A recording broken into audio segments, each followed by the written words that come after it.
Hi, this Minecraft timeline video is basically a recap of Minecraft Legends. If you don't know, Minecraft Legends is a spin-off game that follows an ancient builder fighting a war against the Piglins, a faction of monsters that came from the Nether with the goal of invading the overworld. But before the war even begins, there are a few things that need to happen. In Legends, we get little cutscenes from the Nether that show the leaders of the Piglins. The leader of the leaders is the Seer. This piglin probably is or was the eldest piglin, which means that the piglins share a custom with a lot of real-life cultures, that being respect your elders, and they take it to the extreme with the wisest and oldest piglin being the chief. Although the other leaders don't seem as old, so it could be for another reason. The word seer is actually what it sounds like, kind of. It's a title given to someone who can see the future. Foresight is technically a seer. The seer, or the piglin one, is probably respected because of that power.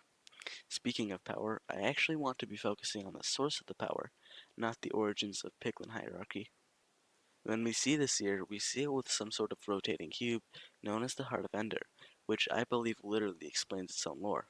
It is the Heart of Ender, the secret theoretical fourth host that many theories in the series are based on, which I want to clarify is not my original theory. I don't know the original creator, if there is one, but I got it from Zatrix.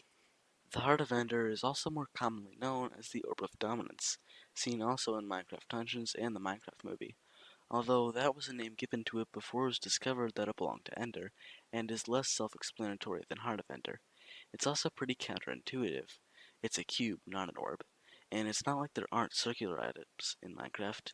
We have slime balls, snowballs, and ender pearls. It's just confusing. Just know I will use Heart of Ender and Orb of Dominance interchangeably throughout the series. How did the Orb of Dominance get to the Nether if it originally came from Ender? Well, I suspect the heart has a mind of its own. Actually, I know it does. In Minecraft Dungeons, we know that the heart is an actual organism unlike anything we've previously seen. And in the book The Rise of the Archaeologer, we know that the heart is actively able to manipulate Archie, the leader of the Illagers. After Ender was destroyed and all that was left were remnants of him, the heart must have tried to get back to the prismarine dimension, or what seems to be the HQ of the hosts, a place where Ender once lived. The heart could use the void to travel to different dimensions. Unfortunately, it still is only a fragment of the original god, and so it couldn't quite make it to a far-off dimension like the prismarine one, so it ended up in the Nether. After it crash-landed in the fiery dimension, it warped the crimson fungus around it.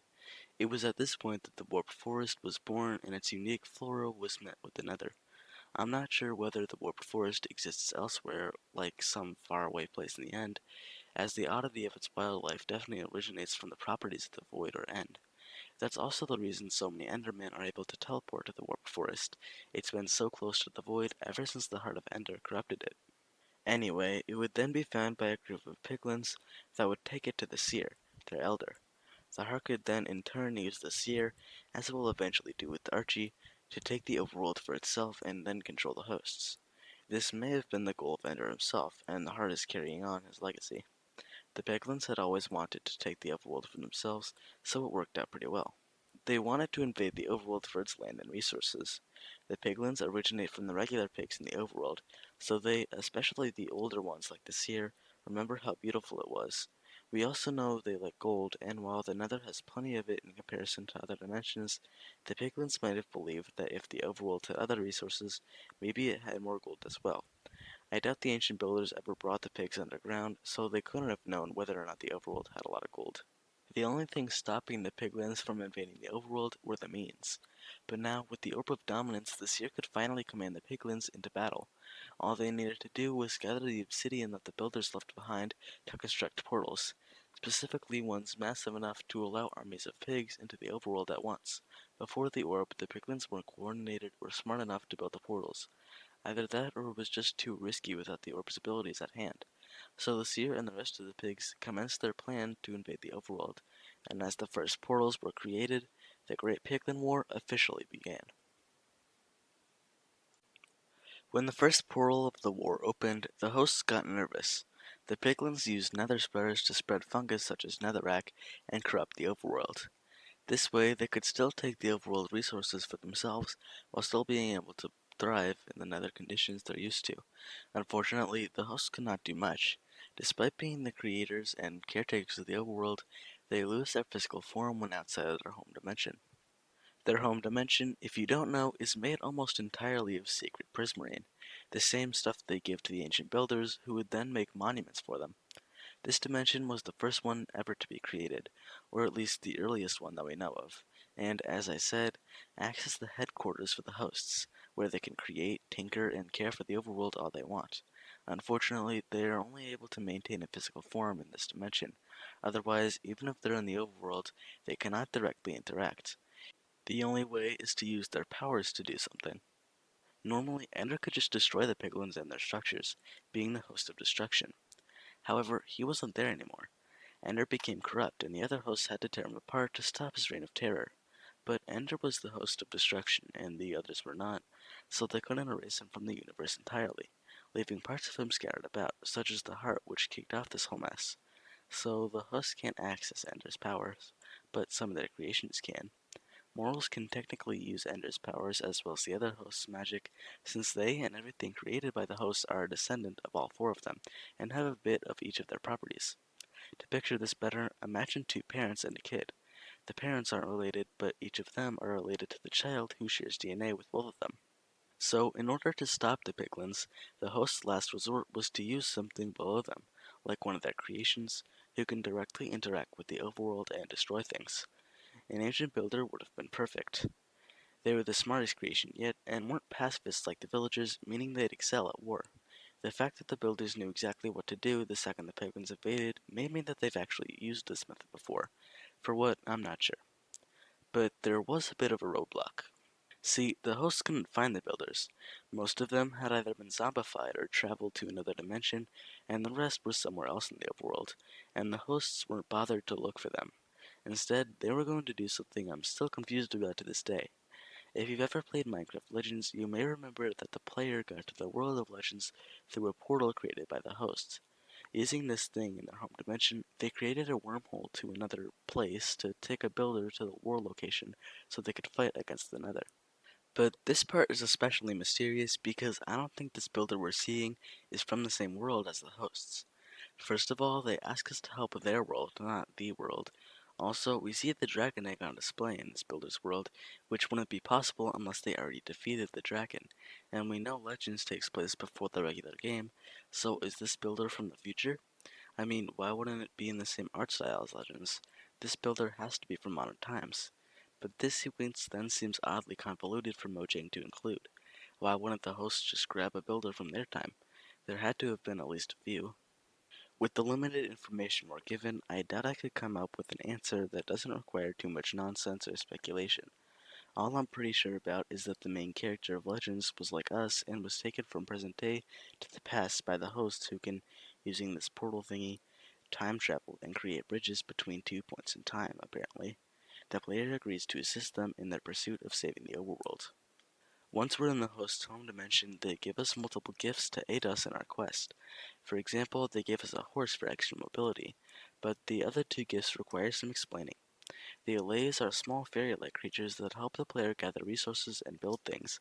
I originally thought these could be souls from builders who, in their lifetime, were good people. You know, happy spirits. They are the color of souls and actually share Steve's haircut. Although, while that could be the case, it's also likely that the host created them and based them partly off the builders. They aren't just the color of souls, they come in yellow too, and don't share many other properties with ghosts. Also, knowledge just has them in a guitar, so that's something. The hosts made them invincible and love music. They can be commanded using it, and if they carry an amethyst shard while dancing, it's like they're doing a little ritual thingy and can duplicate themselves. That's just a little magical quirk the amethyst shard has. The other gift was the flames of creation, at least a small bit of it. This small bit of the flames was similar to some of the flames found within other monster spawners. It requires a material like stone or wood and lapis lazuli to power it, yet another magical use in addition to enchanting. The player starts out with cobblestone golems and plank golems, each helping with killing piglins and destroying their structures. However, the player was not the first to use these golems. The host mentioned how they used these golems to shape the overworld. In Legends, you can find the firsts, or ancient giant golems created by knowledge using a ton of gold, among other materials. These include the first of stone, first of oak, first of diorite, first of brick, and probably some other ones not mentioned. These were not just the first of the golems to be created, but the first of their respective material. After the first golems were created, they helped the hosts, as they said, shape the overworld and its terrain. I suspect that all the stone and oak and other materials we find across the overworld originated from the first in some way, although the first I'm confused about the most is the first of brick. Bricks are man-made objects, so if they didn't exist until after the ancient builders or any intelligent being like them arose, then why would there be a first of golem for them? Well, the first of brick could have been preemptively constructed, as the possibility of bricks existing was a thing, but just wasn't utilized until the ancient builders. Originally, the purpose of bricks was to protect from the elements, as demonstrated from knowledge saying how the first of brick protected them and the overworld during its creation.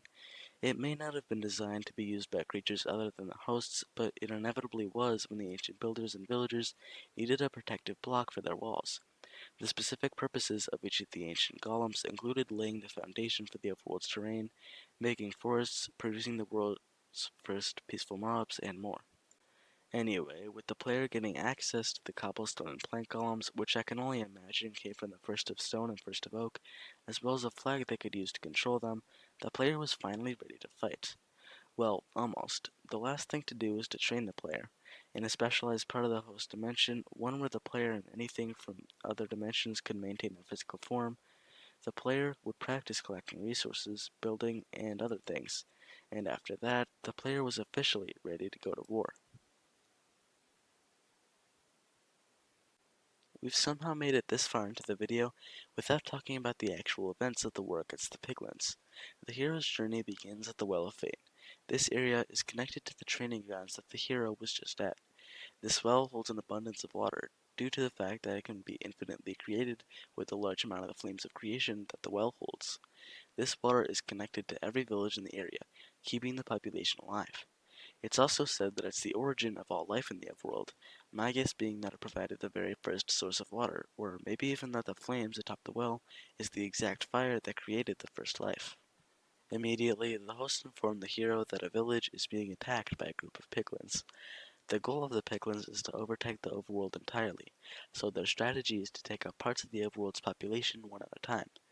They went from village to village, cutting off the connections to the Well of Fate and destroying the vital water sources.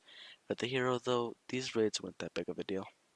They would use a map and compass provided by the hosts to traverse the overworld, which was much different than the one we know today, with a lot more wildlife and features like giant trees or stone formations. Interestingly, it also contained exposed ores on the surface, even in the middle of grassy areas, something we never see today. Along the way, the hero would collect these ores, stone, and wood for future building. It was the ancient builders like the hero and villagers who were probably responsible for the features eventually disappearing. After arriving at a village, the hero would set up camp nearby. This included building multiple structures, such as a home for respawning if needed, and spawners. The Elias could build little spawning areas using stone or wood, where the hero would summon troops of cobblestone and plank columns to fight in any upcoming battles, such as the village they were sent to protect. Whilst fighting off piglins with their sword and small armies, the hero must open cages containing villagers and free the village from the Nether's wrath, restoring the essential water sources. Luckily, most piglins were small and easy to take out. The hero would then repeat this process for many other villages across different biomes, receiving rewards such as ores or prismarine, which allow you to upgrade your buildings or be able to make new buildings. However, while the hero was efficient at rescuing villages, the piglins could always start new raids, and the hero was just one builder. They couldn't be everywhere. So they started to enter new battles other than just villages. These new battles were waged against Piglin outposts, which acted as mini bases for Piglins that allowed the Piglin armies to recover from battles. The hero's goal was to destroy key structures in the outposts and kill Piglins to eventually get rid of the outpost altogether. The outpost can contain structures as nether spreaders, which, as we can see, converts normal overworld ground into netherrack and air that the Piglins can safely breathe without zombifying like they normally would if they were exposed to the virus. Destroying one deconverts the netherrack back into regular, clean terrain. Spore towers do something similar by spreading nether foliage. Additionally, there are piglin pits with trapdoors that troops of piglins occasionally pop out of, towers such as spike towers or the common blaze rod / armored towers, which shoot spikes and blaze rods respectively. The piglins can wield fiery blaze rods since the builders left behind the fortresses that housed blaze spawners. You can sometimes find piglin launchers, which, as you can probably tell, launches piglins. There are also fans that periodically blow spores to damage opponents and heal pigs. There are also some structures that do not deal damage to enemies, like gold extractors. These are used to extract the resources that the piglins are in search of. Once an outpost is taken down, the hero can use a laze to replace the netherrack with the original stuff, restoring the overworld bit by bit. Like they did for the villages, the hero would go from outpost to outpost, eliminating piglins before they could raid villages. The hero learns that there are 3 different factions of piglins: the Horde of the Hunt, the Horde of the Passion, and the Horde of the Spore. The Horde of the Hunt is an offensive group associated with bones, dedicated to dealing high amounts of damage. They're always on the move, so their outposts are not very reinforced, but the structures they use maximize the harm done to the hero and their columns.